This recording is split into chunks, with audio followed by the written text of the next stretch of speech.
All right, folks, I said we'd save a few minutes at the end of the show, take some of your live Twitter questions, and we're going to do that right now. Get your tweets into us. Tweet us at Collider Video. It's just that simple. Natasha, what have you picked out today? Christian asks, for John, what will be the best and worst thing about not doing movie talk anymore?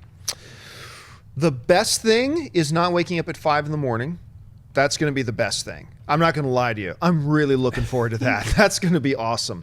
The worst thing is going to be, look, a lot of people say this and it's pure bullshit. I'm going to say it and it's totally true. I look forward to coming into this studio every day because of the people that are going to be here when I arrive. Well, that's not necessarily true because when I arrive, no one else is here. But that will be there eventually. That will be there by 11 o'clock. I work with such a great group of people, but together we've also fostered a really fun environment. I mean, that's always been really, like right back for when Dennis and I were in a storage closet, we always said amongst ourselves, we want this to be a place that we enjoy coming to, that we have fun with each other. Whenever we would cast new people or hire new people on, their talent was never the number one question. The number one question we always asked ourselves was, what's the chemistry going to be like with the team? And that was the number one question. Then we got into issues of talent. Because if somebody wasn't a good fit with the team and it caused disruption or whatever, we didn't want that to be in here. We didn't want that to be a part of it. And so I can honestly say probably the thing I will miss the absolute most is just the camaraderie and being able to come in here every day and not just get together with your friends, but get together to talk movies with your friends. And that's been a joy and a privilege that I've enjoyed for the last number of years. So that is what I will miss the most. All right, and keeping on memory lane, with Mr. Woolums asks, what was your fondest memory of being on Collider? Being on Collider. Well, if we're going to just say movie talk in general, I have to go back before the Collider days. I still think a couple of my favorite things that we've ever done for different reasons. One, the honorable mention would be our 24-hour marathon that we did for the Philippine disaster. That was fun. We got sick as hell as a result of that.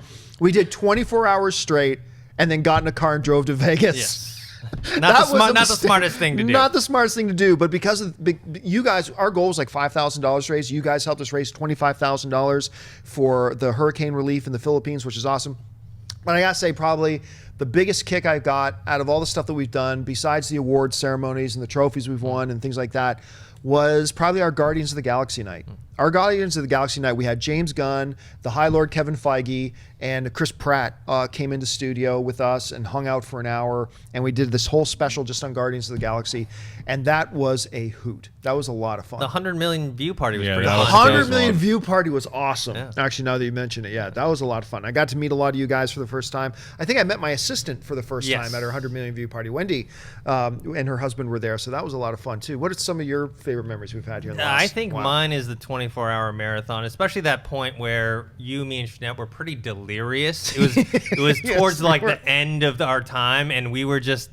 We started talking about the Phantom Menace. Yeah, for like an hour. For an hour. Because, when you're trying to fill up time, you just talk and talk and talk. So one subject could last like an hour long. And we were delirious, so we're just going off and off and off. And that probably is my favorite memory. When Schnepp gets tired, it's like he's getting drunk.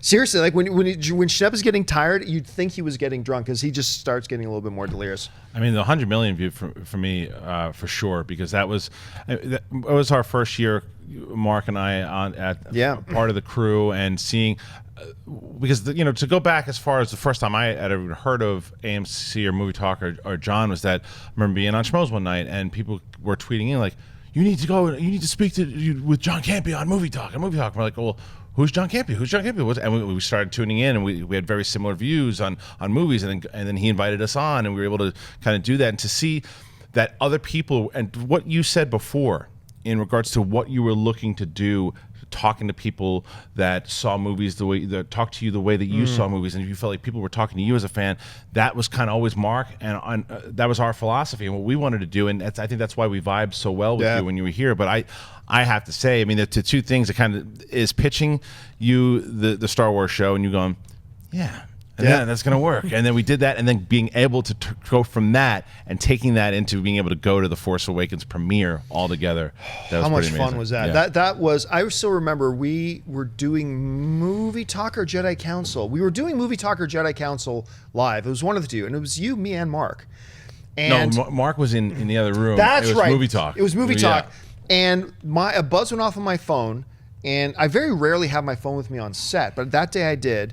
And so when the camera was on somebody else, I just peeked down and I got the email from Disney inviting me to the thing. And I'm just like, and I can't tell you guys the email I just got, but I'll tell you soon. I was like freaking out on camera. And then Mark went back, or Christian went back afterwards. And him and Mark got the invites as well. And it was so cool. Like you, me, Mark, and Tiffany, and Ann came along as well. But the four of us from Jedi Council being able to be there, and then having celebrities and people involved in the Star Wars universe coming up to us talking about how big of fans they are of Jedi Council. Like that was absolutely surreal. We've had the opportunity to do some really cool, wonderful, weird, and amazing things. So, yeah. All right, what's next? A lot of questions on this one. Geeky Nomnivore asks, congrats on the Pride, John. Thank you. Who would you like to make / be in the film should it be made into one? Yeah, I've had a lot of people ask me about who would you like to direct the movie. Number one, let's find out if you guys read it and think it's a bag of shit or not. So let's get that out of the way first. Should you adjudicate that it is not a bag of shit, I would, well, my favorite director of all time is Steven Spielberg, but honestly, I think two buddies of mine, Mark Neveldine and Brian Taylor, would do an awesome job on this story. I think they'd be great. And I don't know about playing it. There's several lead characters, but Petros is the one that kind of, he's the kid on the cover of the book. I could see, give him 6 months to work out a lot, I could see Logan Lerman playing it, who's also kind of my pick to play Han Solo, by the way. But yeah, I could see Logan Lerman. All right, this question's for Christian. Josh Saylor asks, what up for Christian? Who are you most excited to see at the Oscars red carpet? Oh man, so yeah, for people who don't know, I'm able to cover the red carpet for Fandango. There's a bunch of videos on Very my Facebook cool. that we shot. So if you want to see kind of the lead up to that, I had to try to lose weight, didn't lose a pound, not 1 pound. I think I gained 3. But I don't, it's going to be a little bit more of a fun vibe. I'm not going to be doing the standard like, what are you wearing? It's going to be pretty silly, I think, too, what we're kind of going for. He's not even. I mean, he is nominated. I think it's Bryan Cranston. Somebody I really want to talk to. He's for a sure. blast. Yeah, I want to talk to Bryan Cranston. All right, and this one's for Dennis. TJ Miller asks, to pass the torch, when will Dennis put bags of ice down his pants like Campia did during the ice bucket rite phase? of passage for leadership here, Dennis. You'll pretty We much actually have to a do bag this. of ice right now. Do it. No, I'm You just do have kidding. a I think I'll pass on that. For those of you who don't know what he's talking about, remember when the big ice bucket challenge was going on? So anyway, I had a whole ton of people online challenging me the ice bucket challenge. So I thought, well, I don't want to do what everybody else does. So we did a little bit of a different take. So what we did is we got on the set of Movie Talk, and we got out a big bag of ice. And while doing Movie Talk, I poured the bag of ice down the front of my pants. And I stayed on the show and kept doing the show. I was able to hold out for 10 minutes. Oh, And then- not the whole time. No, and after about 10 minutes, the nether regions started getting really numb, and I had to run out of the Did studio. you do it at the for a- beginning of the show, or at least? I think it was about 5 or 10 minutes into the show. Oh, I okay. think, wasn't Yeah, it was quick because that was like my audition to see if I could host or not for the show. Because Oh, that's right, 'cause I said, "Christian, take over." take over," and then I was sitting there and you see him going. After about 5, like at first I'm like, oh, whatever. After about 5 minutes, I'm like banging the Yeah, table. Like, yeah. so It was- my opinion on this. He thing. wasn't After about concentrating 10 on any of the topics. No, but I'll say this: you guys raised a lot of money. You guys donated a absolutely. lot of money to the cause that day. So thank you very much. And I would pay to come back and see Dennis do this. I would like that very much. All right, what's next? Okay, Sport Camera Action asks, in honor of Gods of Egypt, what is the worst movie that had a huge budget? Oh, well, there. Point Look, Break remake. had a huge budget. Battlefield Earth had a very large budget. Recently, Jupiter Ascending was a giant pile of trash. Wasn't Fantastic Four had a huge budget as Yeah. well? Not as huge as you'd think, Yeah, though. okay. True. But the Point Break thing, the reason a lot of people don't know because it's kind of been like hidden behind the scenes. Everyone's like, oh, didn't cost that much. It didn't cost almost $200 million to make. I know. Oh, I ugh. remember. I was with you when we heard that number. I'm like, Yeah. are you kidding me? Was that serious? Like, wow, somebody really crapped the bed on that one. Yeah, All right, let's Busey take in 2 it. more. Okay. Garen Howells asks, favorite movie collectible / piece of merchandise you've ever owned? Chewbacca mug, Christian? That's a good one. It's a good one. Man, I gotta think about it. I can tell you. Well, the one I have is I have a rug out on, and yes, everybody here, I am taking my rug. I have a rug out in the main lobby of the studio here. It's Han Solo frozen in carbonite. I love that thing. The one I almost had because I really did consider a life of crime for a moment. I was at Skywalker Ranch, and they brought me into this one building, and a lot of things look like giant cottages at Skywalker Ranch. And they put me in. The very first thing in the lobby of this stuff was the idol from Raiders of the Lost Ark in a glass case, and I'm just sitting at it and I'm looking around, and the dude left me for a second to go use the bathroom. I'm like, would they notice If you smash the glass Would case, they notice? put it down your pants, and walk Ice off. challenge. Yeah. I didn't do it though, but man, that would have been pretty sweet. But yeah, I'd say the rug.